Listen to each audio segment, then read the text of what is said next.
Oo, fast lane yan. Agad pinara ng mga tauhan ng MMDA ang sasakyang ito at kanyang kakonvoy dahil sa iligal na pagdaan sa EDSA bus lane kaninang umaga. Pagbukas ng passenger door sa harapan, bumungad si dating Ilocos Sur Governor Chavit Singson. Sabi nga nagmamadali lang siya. Parehong natikitan ang dalawang driver ng convoy ni Singson. Tig 5,000 multa ang babayaran nila.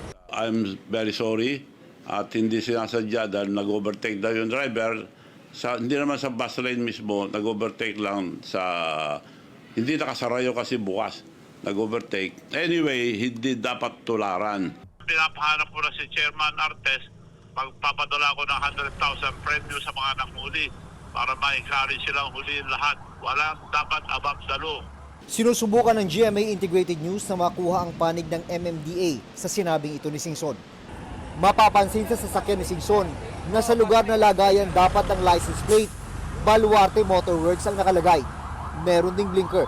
Walang plaka yun, bagong gawa. Bulletproof cars, bagong-bago, kaya wala pang plaka. May mga papeles na pero hindi pa na-retro dahil tinetest pa.